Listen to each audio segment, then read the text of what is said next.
ये कहानी है वृंदावन जंगल की, जहाँ पर सारे पक्षी अपने मजबूत घरों में रहा करते थे।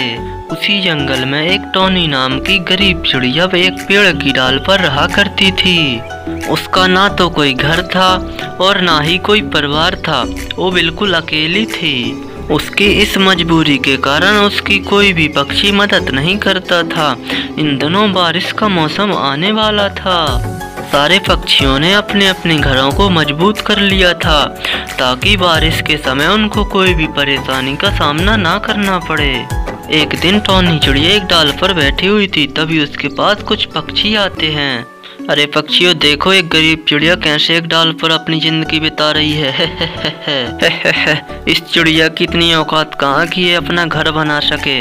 अरे दोस्तों, घर तो दूर की बात है, इसकी तो एक औकात नहीं है कि ये घोंसला भी बना सके। सारे पक्षी टोनी चिड़िया का गरीब और बेघर होने का बहुत मजाक उड़ाते हैं, जिससे टोनी चिड़िया उन पक्षियों की बातें सुनकर रोने लगती है और कुछ समय बाद वो पक्षी वहाँ से चले जाते हैं। आखिर क्यों भगवान, मैं इतनी गरीब क्यों हूँ? ना मेरा खुद का घर है, ना मेरा खुद का परिवार है।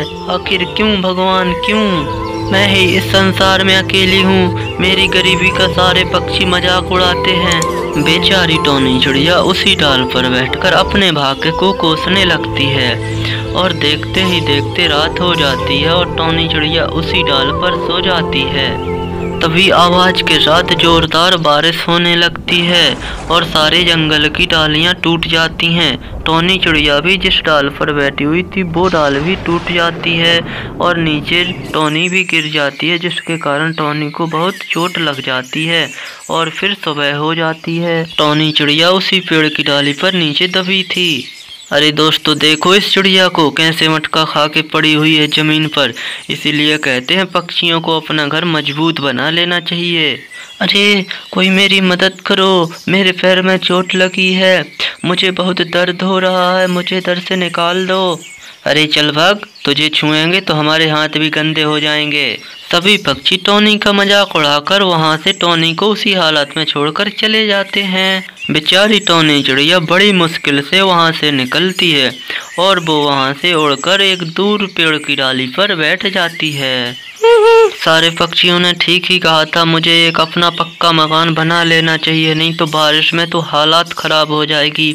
लेकिन मैं घर कैसे बनाऊं? मेरे पास तो पैसे भी नहीं हैं कि मैं एक अपना घर बना सकूं। कुछ देर सोचने के बाद टोनी चिड़िया को अपने सामने कुछ लकड़ियां डली दिखाई पड़ती हैं और फिर उसके दिमाग में एक आइडिया आता है।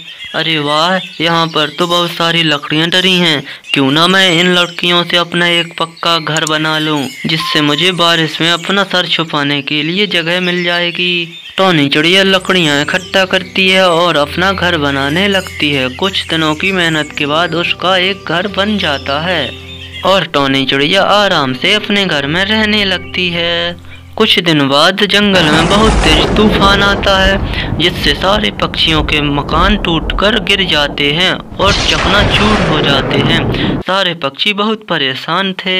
अरे दोस्तों, इस तूफान ने तो हमारे मजबूत घरों को भी तोड़ दिया। अरे भाइयों, मैंने सुना है टोनी ने बहुत मजबूत घर बनाया है, चलो उसके पास चलते हैं, वो शायद हमारी कुछ मदद कर दे।